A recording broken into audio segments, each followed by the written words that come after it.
Welcome to Don't Be a Basic Biscuit, a real estate marketing podcast where we talk about what it takes to stand out in today's real estate world. I'm your host, Harveer Singh, and you can find me on all social platforms under the handle Real Estate Singh. Now let's get the show on the road.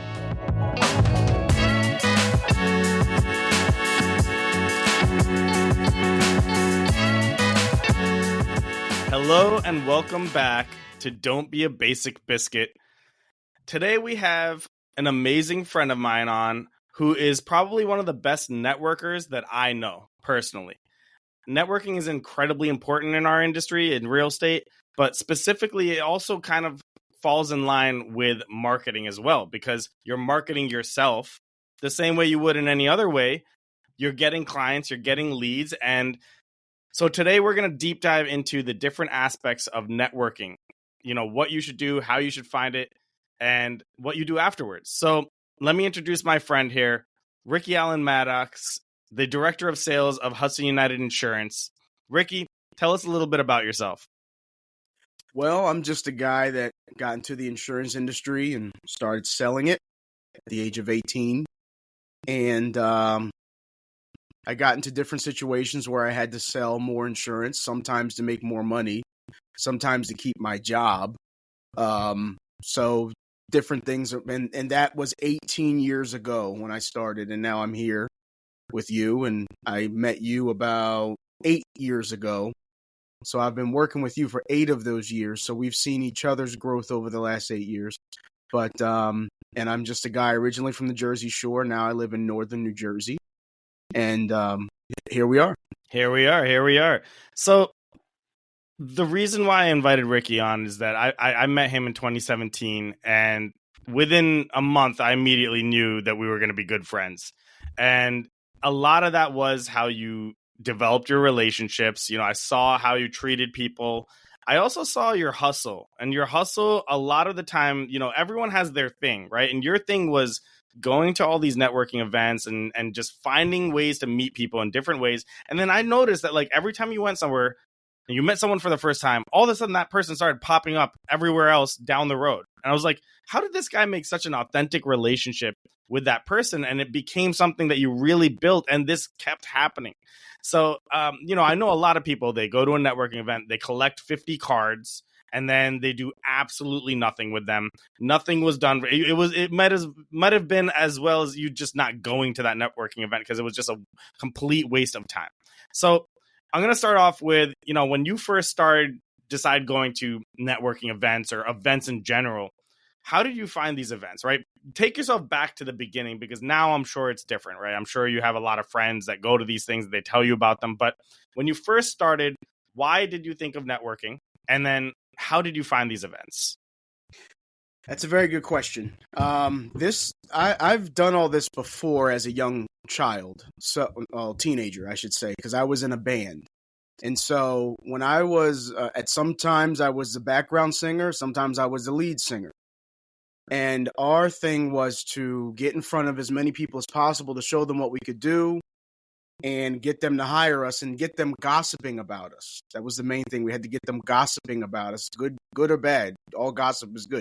Don't get offended by it. It just is what it is, and at least you're on people's minds. So when I got into this industry of building business, it was very similar to just trying to get gigs having a band. It's the same thing almost. It's people remembering you when the need comes up. When I was in the band, in this sometimes a cover band, sometimes it was a Christian rock band, whatever it was at the time, R&B at the time, whatever had a check coming in, that's what we morphed ourselves into doing. It wasn't tied to one particular thing. But whenever someone had a need or a gap in a program, especially in the Atlantic City area, we had what we call a mercantile license. Every time they had events, they needed people to fill up the time. And that was just a need. So I knew that I had to find people that did events that needed a band, because they pay the band like $400 to $1,000. When I was 17 years old, that was a lot of money. So anyway, getting in front of the right people that can send me business. Fast forward to more while I was in college and as an adult, it was just getting in front of the right people that can send me business. Those people are people that help people buy properties, or at one point it's people that help people buy cars, but it's all the same thing. So whatever industry anybody's in, you have to find the group of people that could send you business and then make them your family. And this is if you like human beings. You have to like people in order to do this. If you don't like people, you just have to study your craft and then become, like in our industry, if you don't like people, you become an underwriter. Get into another industry. Get into another industry. Yeah. So, or if you don't like singing, in the old days in the music industry, if you didn't like singing, you better learn how to play the guitar, because if you're trying to make money, you got to figure it out. Anyway, so I figured out who could send me customers, and I figured it's easier to get in front of a lot of people. When I first started, I had to do cold calling, and I had to call people.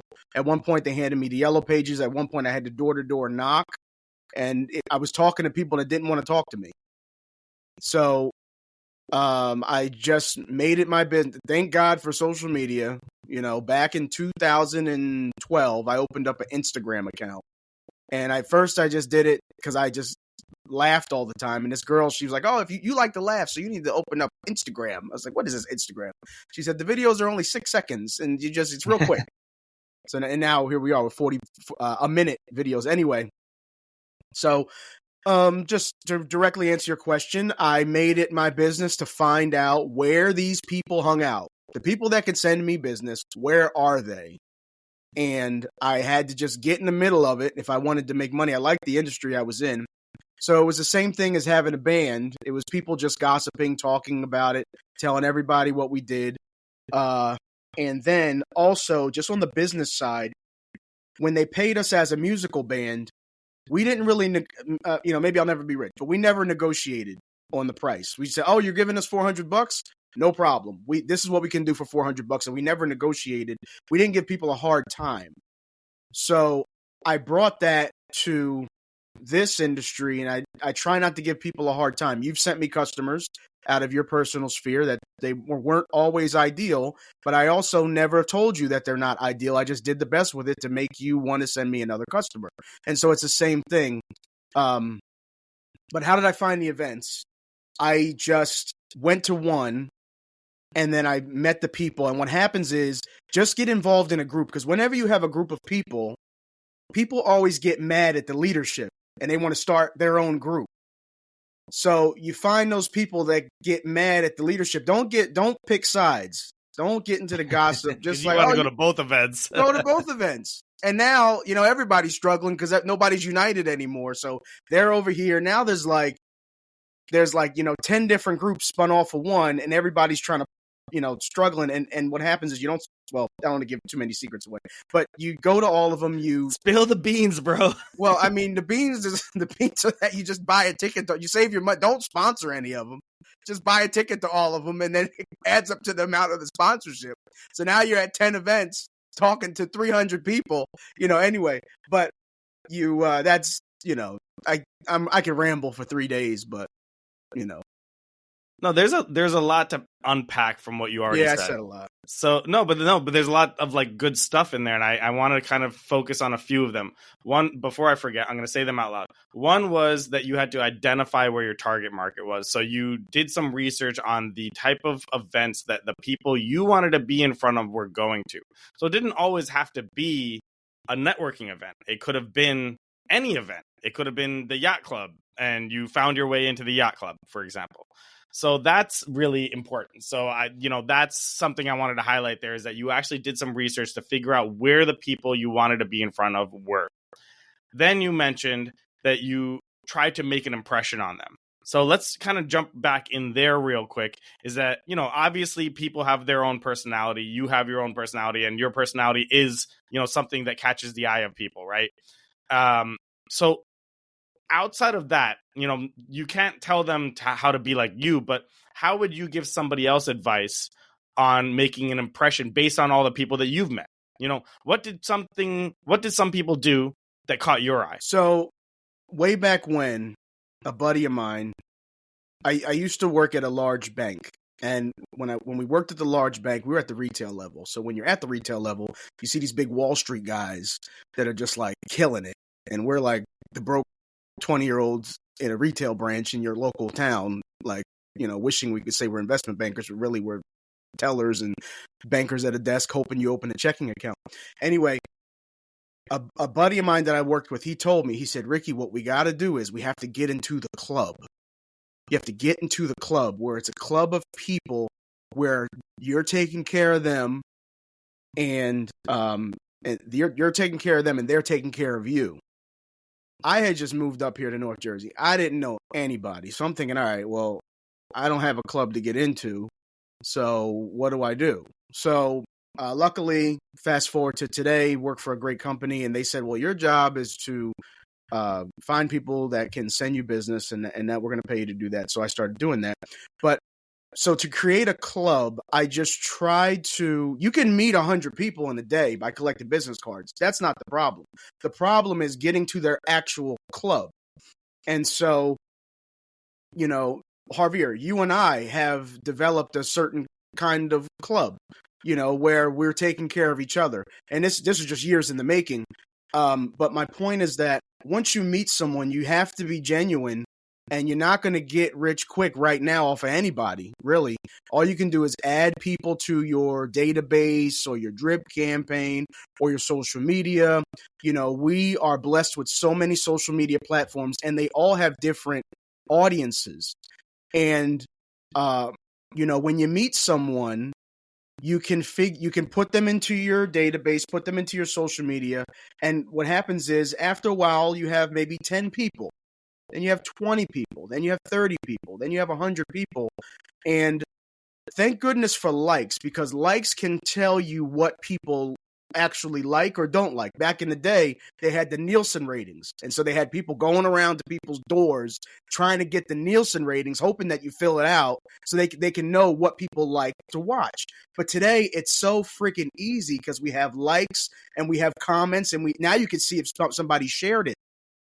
So once you get someone into your sphere, you put out content that they might like, and you can see what they like based off of the feedback of the likes and the shares and the comments, and then you give them more of that. But just going back a second, getting into the club is being genuine. If you see that someone had a kid, you say congratulations. If you see someone has a dog, or they lost their dog, or someone's relative died, or this and that, mention it. Remember it.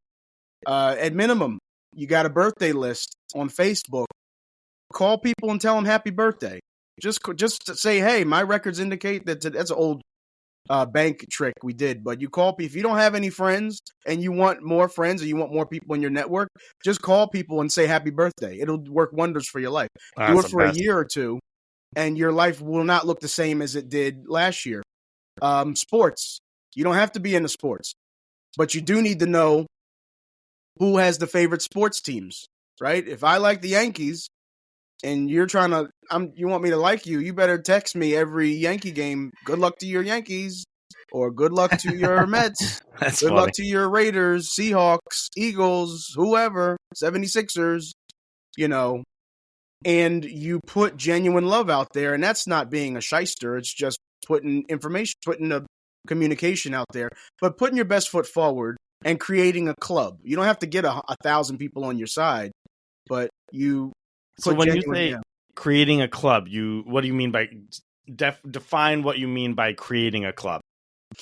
Creating a club, loyalty is important. Loyalty can be sliced up many different ways, but in a club, you don't speak bad of each other. And if you do, it's because we're trying to figure out a problem to help them fix their problem. But you uplift the person in front of them and behind them. Is it like a friends group?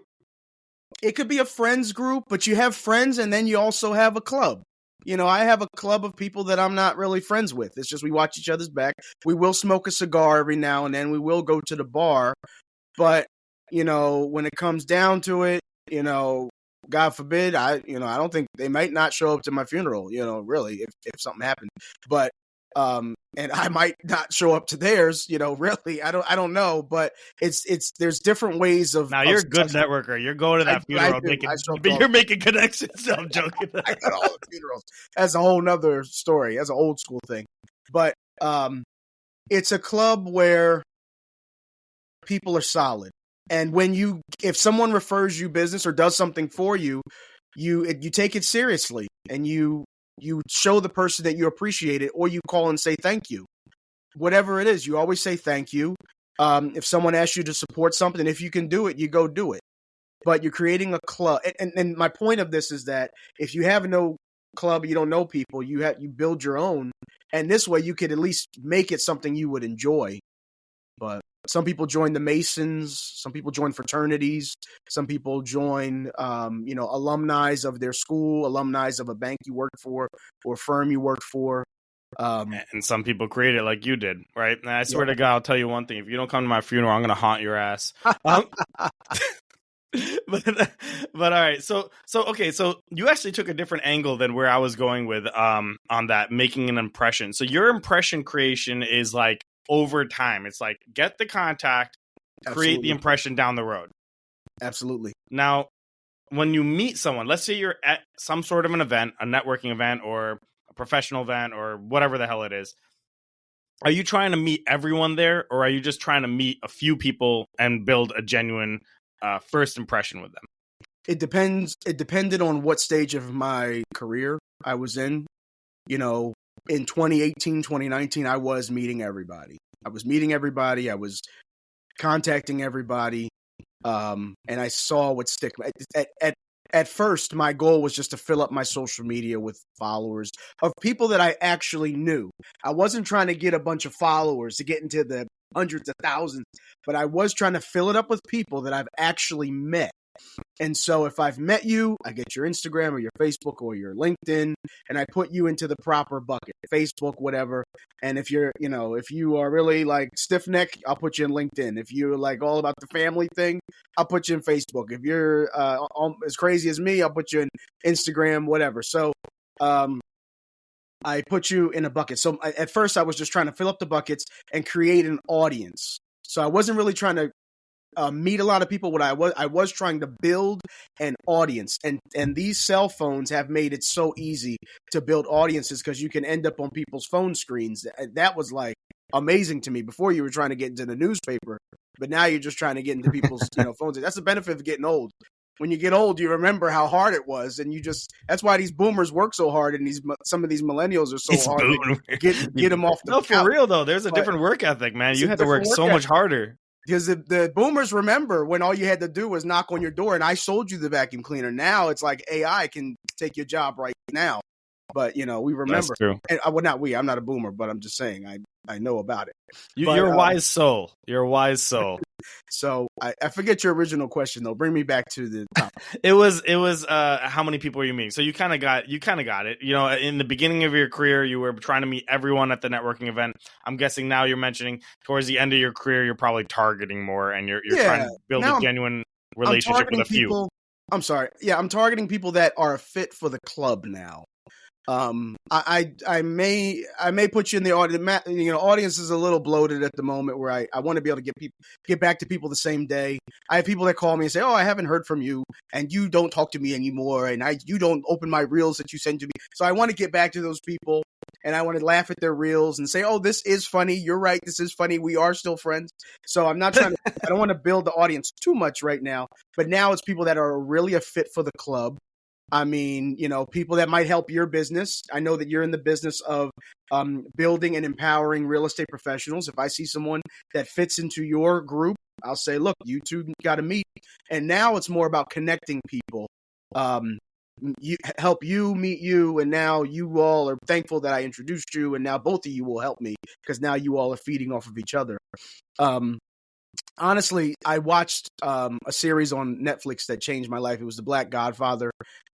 She just showed how he helped people for free for a long time in the music industry. You told me about this. So it really changed everything I did. And I said, oh, well, I could do that. And I could do that for people in the real estate industry. I could really just try to help them, and they'll remember that I helped them, and then they'll owe me a favor. So if you can get a bunch of people that owe you a favor, all you do is answer your phone. People doing favors for you all the time. It makes it easier. That's really interesting. Okay, so first off, now, what is the documentary called? Where can we find it? It's on Netflix. It's called The Black Godfather. He just passed away, and his wife actually got murdered a couple of years ago. Wow, But that's sad. a lot of musicians and famous music people that you're very familiar with attribute their success to him because he taught people, I guess, how to negotiate contracts and this and that. But that was his thing. All the way back to Jackie Robinson, all the way up until now with Janet Jackson, he has helped everybody. And Justin Timberlake, he's helped everybody, launch their careers and do that. But anyway, he helped people for free, and he had a lot of friends. He always said, "I'm not rich, but I have a lot of friends." And the word "friends" is very elaborate, and it could mean a lot of different things. So that's really, and then It's a couple interesting. other series that I've watched have changed how I do If things. any of them come to mind, let me know because I love Yeah. unpacking like Breaking good value. Bad. Breaking Bad was a big one. Breaking Bad was big because Really? because the guy, he was doing his business, shady business. Yes, we could all get over that and get over yourself. It was shady business, but he negotiated in a way that he only had 6 months to live. So when you only have 6 months to live, you do business a little differently. When this might be my last day, I'll talk to you a little Interesting. differently if this is the last day I might have on earth. So that really struck me. If I start dealing with people like I have 6 months to live, and that my closing ratio shot up. And so the other one is Vikings.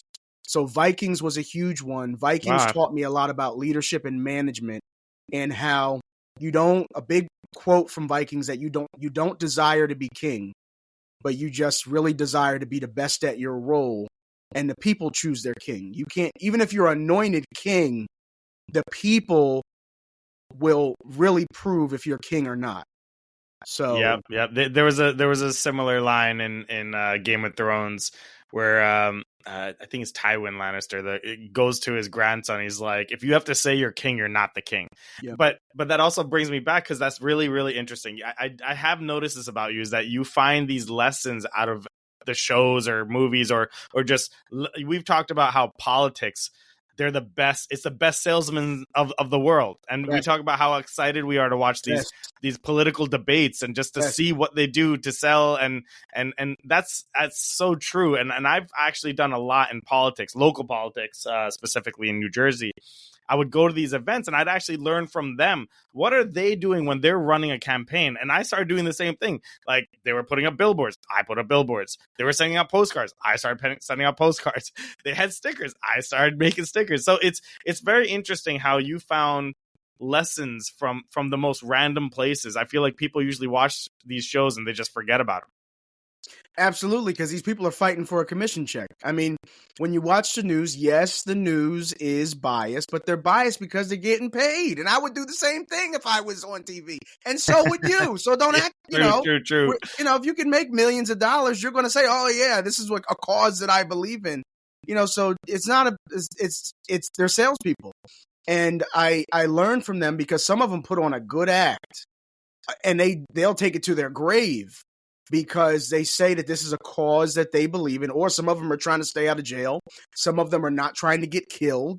Some of them, they all have their own agendas. But my point is that they are pushing what they just let it encapsule them and make it a thing that they believe, and they sell it so well. And so from a business standpoint, not really from a political standpoint, but from a business standpoint, whatever your business is, even if you have like a smoothie business or you're selling pencils, you have to really believe in it and really take it to heart, as if you're only going to live for 6 months, right? And you manage things well from Vikings, right? So, but yes, the politics is never, I guess I can watch any news channel and I just crack up because these people really go far to prove their point because they're trying to keep their jobs, they're trying to justify their paycheck. Well, the principal, like my mom is a retired teacher, and she was confused because her principal was, fined for 20 years, and all of a sudden, her principal started acting crazy and having all these requirements. I said, "Ma, she's just trying to justify her paycheck. Just play the game." And then she had a smooth career after that into retirement. But oh, that's awesome. anyway, No, that's interesting. And yeah, I was thinking because you do that, and it's a unique thing. A lot of actually what you've been talking about, I've learned from a book called The Giver's Gain. where you give, and give, and you don't expect anything in return, but it naturally comes back to you, right? Have you heard of that book? Yeah. Yes, I have. Yeah, it's a really good book, and it really kind of it portrays that.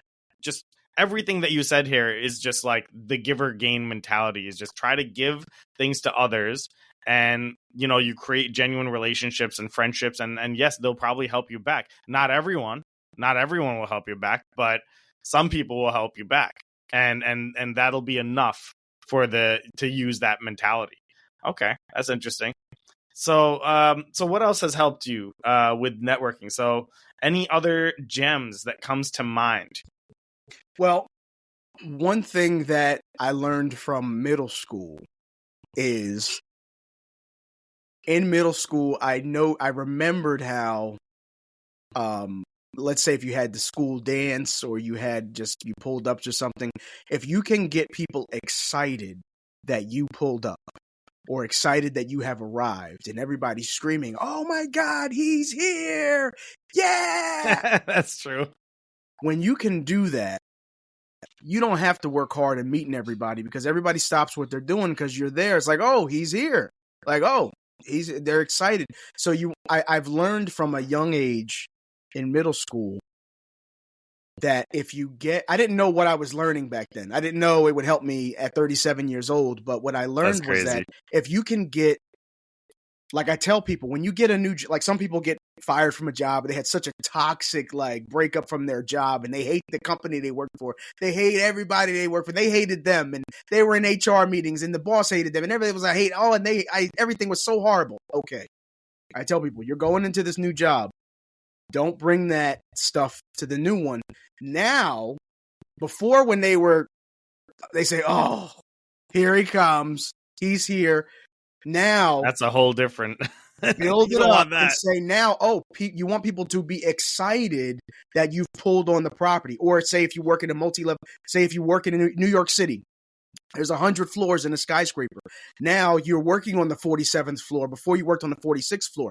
Everybody on the 47th floor. Oh, he or she. They're working on our floor right now. We're so excited that they're here. And so if you can over time just build a culture where people are generally excited to see you, and a little bit of it is avoiding conflict. A little bit of it is, you don't always stand up for what you believe in. You don't always cause a problem, but you make people comfortable. And long story short, even though this is already a long story, is that I learned that if you can get people excited that you have arrived, or sad that you couldn't make it, the people that don't know you will want to know you because of the excitement. It's like a big ball of fire, and everybody wants to catch on to the fire. And then you don't have to network because everybody's already done the networking for you. So that's a reputation there we're talking about. I've walked into, like in my world, it might be a mortgage office. I've walked into mortgage offices and everybody stopped what they're doing. And now all these other people that thought they didn't want to get to know me, now it's like, well, I want to get to know those people that know that guy. So now I got to get it in the mix. And now we're, what are we doing here? Everybody's kissing your feet. But, I learned that if you can build a culture where people are excited to see you, it will make your job easier or your business easier. Or like Chick-fil-A. People are excited to go to Chick-fil-A. I don't know what they did. They probably put drugs in the food. I'm just kidding. I'm just kidding. Don't sue me. But, I don't know what they did. But people are generally excited to go to Chick-fil-A. The people are nice. The people give you something free if you say it's nasty, whatever. Whole Foods. Generally, people are kind of excited to go to Whole Foods. People are generally excited to go to different places. They go on Instagram, whatever. But if you can get people excited about it, then they'll gravitate towards it. But so that's cool. So so building the reputation for yourself and being, aware of what that reputation is that you're building is very, very important, because you're right. People do go to work and to just complain all the time. I see it all the time. People just come in and they just complain. Or it's like, yeah, you're right. When you go in there, yeah, you could complain to your what did you call it? Your crew, your group, earlier, Mhm. you can complain to the group, but don't be complaining out there to the general public, because you're right. If you come out there, you'll build that reputation of being that negative person, and all of a sudden, when they see you, they're thinking, "Oh God, here he comes. here he comes. Here he It's going to be a comes. negative day again. It's going to bring Yeah. me down." You don't want to be the person that brings people down. And so what I'm getting from you is that you're always actively thinking about how to uplift the situation, uplift the room. And that's what makes people like you, is because they see you and they're like, okay, this is going to be a positive experience, because every time I've talked to Ricky, it's been a positive experience. So that's also really interesting, because I think that's incredibly important. And people say nice guys finish last, whatever. Nice guys also last longer. They have more longevity. Have more solid careers. So that there's something to that. So I mean, being That's a true. jerk all the time might work today, but it may not work tomorrow. And you need it to work tomorrow just as good as today. So I'm not saying be a pushover all the time and do what everybody wants, but you keep your mouth shut. You don't have to say something about every situation. If somebody asks you to keep something quiet or confidential, you do it. You keep trust. I mean, so that in general, people can be comfortable that you are in the room because they know that you're not trying to take them down. But whatever it means to you, for people to be excited to see you coming, that can make your life so much easier. And sometimes it does get overwhelming that you don't want to go places, because then when everybody's screaming when you go somewhere, like, I don't want to go there because they're all going to be screaming my name. That does. Gosh, I don't want everyone screaming my name. I've pulled out of situations because of that, and I just kind of had to restart. Really? Yes, I have. But because sometimes, especially as you get older, you just want to blend in. You don't want people making a big deal when you show up to things. So sometimes it gets out of control, and it's like, you know what? I'll just let them do what they're doing. I'll show up. Maybe you say I'll show up after everybody gets drunk, or something like that. Then it's worse. Yeah, well, that's fine. Then we're all having a good time.